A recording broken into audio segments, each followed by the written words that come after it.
Hello मेरे दोस्तों, मैं राहुल और स्वागत है आप लोगों का आपके अपने यूट्यूब चैनल आर के सेंटर पे। दोस्तों, आज की वीडियो आप लोगों के लिए बहुत ज़्यादा खास होने वाला है, क्योंकि आज की वीडियो में हम लोग जानने वाले हैं रिव्यू ओल्ड जेनरिक हिस्ट्री के इंपॉर्टेंट क्वेश्चन जो आपका जेनरिक का एग्जाम होने वाला है। ठीक है, तो हिस्ट्री जीई का इंपॉर्टेंट क्वेश्चन जानेंगे। ठीक है, एग्जाम पैटर्न जानेंगे, उसके साथ साथ सिलेबस जानेंगे कि आखिर उसमें से पढ़ना क्या था और क्या क्या नहीं पढ़ना है। ठीक है, मीन्स तीन चीज़ों पे हम लोग चर्चा करेंगे। पहला तो हम लोग एग्जाम पैटर्न देखेंगे कि क्या आपका एग्जाम पैटर्न रहेगा।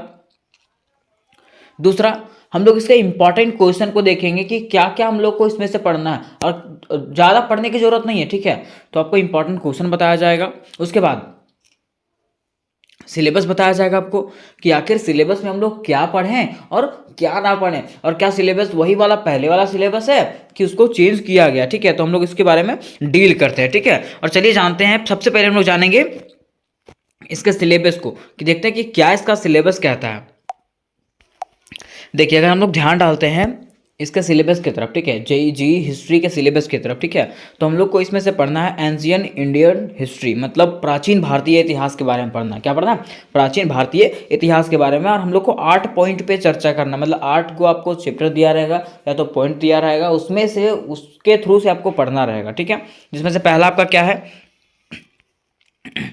देखिए, पहला में आपको पढ़ना है स्रोतों का सर्वेक्षण। स्रोतों का सर्वेक्षण में आपको क्या पढ़ना है, तो साहित्यिक एवं पुरातात्विक स्रोतों के बारे में पढ़ना है। ठीक है, फिर देखिए दूसरा में अगर बात करें, दूसरा में आपको हड़प्पा सभ्यता के बारे में पढ़ना है कि हड़प्पा सभ्यता का उत्पत्ति कैसे हुआ, विस्तार कैसे हुआ, इसका नगर नियोजन प्रणाली कैसा है, इसके बारे में क्या करना है, चर्चा करना। ठीक है, मतलब पहला आपको स्रोतों का सर्वेक्षण पढ़ना है, दूसरा हड़प्पा सभ्यता के बारे में पढ़ना है। ठीक है, फिर तीसरी की बात करें, तीसरा में आपका वैदिक सभ्यता है। तीसरा में क्या है? वैदिक सभ्यता है। ठीक है, वैदिक सभ्यता के बारे में पढ़ना है, जिसमें से हम लोग समाज के बारे में पढ़ेंगे, अर्थव्यवस्था के बारे में पढ़ेंगे, राजनीतिक एवं धर्म के बारे में पढ़ेंगे। ठीक है, फिर चौथा हम लोग क्या पढ़ेंगे, चौथा हम पढ़ेंगे सामाजिक विकास के बारे में। सामाजिक विकास में क्या पढ़ना हम लोग को, तो वर्ण व्यवस्था पढ़ना है कि वर्ण व्यवस्था क्या होता है। ठीक है, आश्रम व्यवस्था क्या होता है, जाति व्यवस्था क्या होता है, विवाह क्या होता है, पुरुषार्थ एवं संस्कार क्या होते हैं, आश्रम व्यवस्था, इस सब के बारे में हम लोग को पढ़ना पड़ेगा। ठीक है, ये 4 पॉइंट हो गए। ठीक है, आगे देखिए 5, 6, 7, 8। ठीक है, पांचवा हम लोग को क्या पढ़ना, नया धार्मिक आंदोलन। नया धार्मिक आंदोलन का मतलब क्या है कि जैन धर्म और बौद्ध धर्म का जो उद्गम हुआ था। ठीक है, तो आखिर कैसे इसका उद्गम हुआ, कैसे इसका विकास हुआ, उसके बारे में हम लोग को पढ़ना है इसमें। ठीक है, फिर आगे हम लोग को 6 में पढ़ना मगध साम्राज्य का उदय, कि मगध साम्राज्य का जो उदय हुआ वो किस प्रकार से हुआ, बिंबिसार थे उसमें और नंदवंश थे, तो इन लोग का विकास कैसे हुआ और किस प्रकार से इसका उदय हुआ। ठीक है, फिर आगे मौर्य साम्राज्य के बारे में पढ़ना है। किसके बारे में? मौर्य साम्राज्य के बारे में। तो मौर्य साम्राज्य में हम लोग को क्या क्या पढ़ना है, तो चंद्रगुप्त मौर्य का जीवन और उपलब्धियां पढ़ना है, अशोक के धर्म पढ़ना है, और मौर्य साम्राज्य का पतन किस प्रकार से हुआ इसके बारे में हम लोग को पढ़ना है। ठीक है, फिर आगे अगर 8 की बात करें तो 8 में हम लोग को पढ़ना है सिकंदर का आक्रमण और उसके प्रभाव, कि सिकंदर के आक्रमण क्या क्या थे और उसके क्या क्या प्रभाव हुए, है ना, इसके बारे में हम लोग को पढ़ना। मतलब ये 8 पॉइंट जो है, 8 पॉइंट पे हम लोग को क्या करना है, पूरा चर्चा करना है। ठीक है, तो ये 8 पॉइंट हो गया, है ना। तो थोड़ा सा जान ले, देखिए आपको इंपॉर्टेंट क्वेश्चन बताया जाएगा, इसलिए आप लोग वीडियो में अंत तक बने रहें। ठीक है, तो देखिए ये आपका हो गया। अब थोड़ा सा जान लेते हैं ना एग्जाम पैटर्न, क्या कि एग्जाम पैटर्न किस प्रकार से रहेगा। ठीक है, तो देखिए अगर एग्जाम की बात करें दोस्तों, तो एग्जाम जो है ना आपका ये 80 मार्क्स का रहेगा, क्योंकि 20 नंबर जो है ना आपका वो प्रैक्टिकल के लिए आप लोग जमा कर चुके हैं कॉलेज में, है ना, तो वो आपका 20 नंबर उधर से मिल जाएगा कॉलेज तरफ से। ठीक है, और 80 नंबर का आपका एग्जाम रहेगा। ठीक है, अब 80 नंबर में किस प्रकार का एग्जाम रहेगा, तो 80 नंबर में देखिए पहला में आप लोग जानते हैं कि पहला में आपका 2 ग्रुप में बटा हुआ रहता है ना, तो 2 ग्रुप में बटा हुआ रहता है, तो वो क्या रहता है कि पहले तो 10 ऑब्जेक्टिव क्वेश्चन रहेगा। देखिए लिखा है 10x1, मतलब 10 मार्क्स का जो आपका एमसीक्यू क्वेश्चन रहेगा। ठीक, ऑब्जेक्टिव क्वेश्चन रहेगा, जैसे पूछेगा हड़प्पा सभ्यता का खोज किसने किया। ठीक है, तो उस तरह से आपको 10 एमसीक्यू क्वेश्चन देगा। ठीक है, उसके बाद 2 क्वेश्चन आपको देगा 5-5 नंबर का। कितना नंबर का? 5-5 नंबर का 2 क्वेश्चन आपको दिया जाएगा। ठीक है, उसके बाद देखिए यहाँ पे कितना नंबर, 20 नंबर आपको हो गया। ठीक है, अब उसके बाद की बात करें तो उसके बाद में जो है ना आपका 4 क्वेश्चन दिया रहेगा 15-15 नंबर का। कितना क्वेश्चन? 4 क्वेश्चन रहेगा 15-15 नंबर का, 60 मार्क्स इधर हो गया। ठीक है, तो 60 और 20 कितना हो गया, टोटल 80 नंबर का ये क्वेश्चन रहेगा। मीन्स 10 ऑब्जेक्टिव रहेगा, 2 क्वेश्चन 5 मार्क का रहेगा, और 4 क्वेश्चन जो है ना आपका 15-15 नंबर का रहेगा। ठीक है, इस प्रकार से आपका एग्जाम पैटर्न होने वाला है।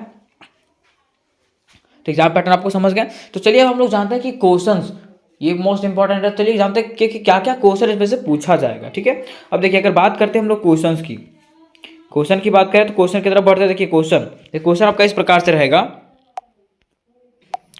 आगे देखिए बात करेंगे कि क्वेश्चंस की, ठीक है। तो क्वेश्चन आपका पहला है, ठीक है, प्राचीन भारत के साहित्यिक स्रोतों का परीक्षण करें, ठीक है। इस प्रकार से आपका क्वेश्चन रहेगा। ये क्वेश्चन मोस्ट इंपॉर्टेंट क्वेश्चन है, क्योंकि ये जो है जनरल हिस्ट्री के एग्जामिनेशन में बहुत बार पूछे गए हैं, ठीक है। तो ये क्वेश्चन आप लोगों को नेसेसरी रूप से पढ़ के जाना है, ठीक है। आगे देखिए दूसरा क्वेश्चन की बात करें, प्राचीन भारत के इतिहास के पुरातात्विक स्रोतों का वर्णन करें, ठीक है। तो इस प्रकार से भी आपका क्वेश्चन रहने वाला है कि प्राचीन, देखिए आपको पहला में था कि स्रोतों का वर्णन करना था, स्रोतों के बारे में पढ़ना था, तो ये दो क्वेश्चन वहीं से आया है आपका, ठीक है।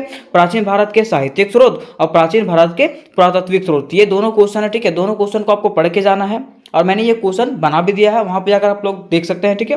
डिस्क्रिप्शन में लिंक मिल जाएगा, वहां से आप लोग सारे क्वेश्चन जाकर के देख सकते हैं, ठीक है। आगे देखिए क्वेश्चन नंबर 3 की बात करें। क्वेश्चन नंबर 3 में लिखा हुआ, उत्तर वैदिक आर्यों की राजनीतिक, सामाजिक, आर्थिक एवं धार्मिक दशा का वर्णन करें, ठीक है। यहाँ पे पढ़ना हम लोग को उत्तर वैदिक आर्यों की, उत्तर वैदिक जो आर्य थे उसकी क्या क्या राजनीतिक नीति थी, है ना, सामाजिक नीति क्या थी, आर्थिक नीति क्या थी, और धार्मिक दशा क्या था, ठीक है, उसके बारे में हम लोग को पढ़ना है, ठीक है। तो ये क्वेश्चन आपका 3 क्वेश्चन हो गया, ठीक है। आगे देखिए क्वेश्चन नंबर 4 और 5 की बात करें। क्वेश्चन नंबर 4 में क्या दोस्तों, कि हड़प्पा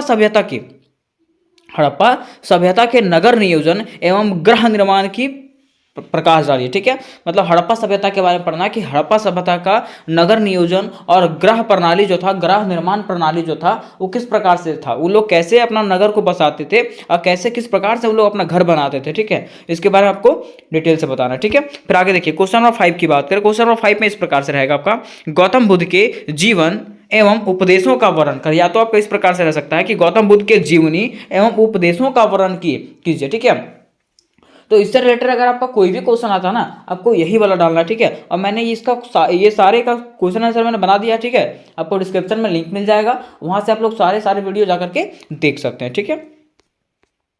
आगे देखिए क्वेश्चन नंबर 6 की बात करें। क्वेश्चन नंबर 6 क्या आपका, चंद्रगुप्त मौर्य की उपलब्धियों का वर्णन करें, चंद्रगुप्त मौर्य की उपलब्धियों का वर्णन करें, ठीक है। यहाँ पे आप लोग को चंद्रगुप्त मौर्य के बारे में पढ़ना है कि चंद्रगुप्त मौर्य की क्या क्या उपलब्धियां थी।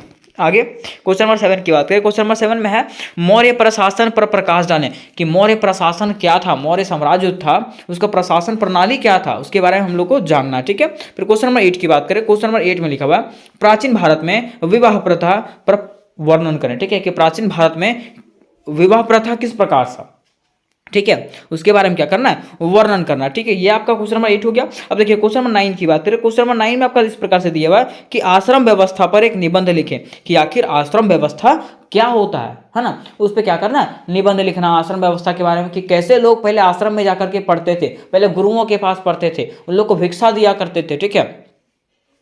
तो वो सब क्या है उसके बारे में पढ़ना है, ठीक है।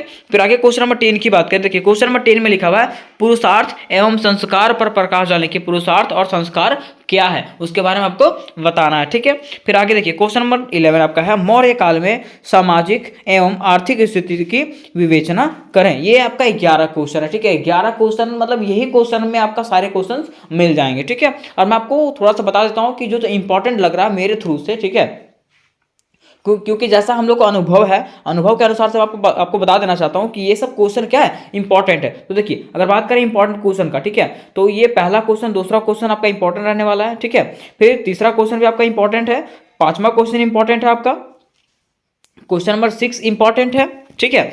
फिर आगे क्वेश्चन नंबर 8 इंपॉर्टेंट है आपका, क्वेश्चन नंबर 10 इंपॉर्टेंट है, ठीक है। ये सब क्वेश्चन जो है ना आपको इंपॉर्टेंट है, और ये सब क्वेश्चन आप लोग को पढ़ के जाना है, ठीक है, ताकि एग्जाम में आपको किसी प्रकार का दिक्कत का सामना ना करना पड़े, ठीक है। और अगर आप लोग को देखिए, अगर ये जो है, ये जितना भी क्वेश्चन आपको बताया गया है यहाँ पे, ठीक है, सारे के सारे वीडियोज आप लोग को मिल जाएंगे, ठीक है, सारे क्वेश्चन आपको डिटेल से मिल जाएंगे।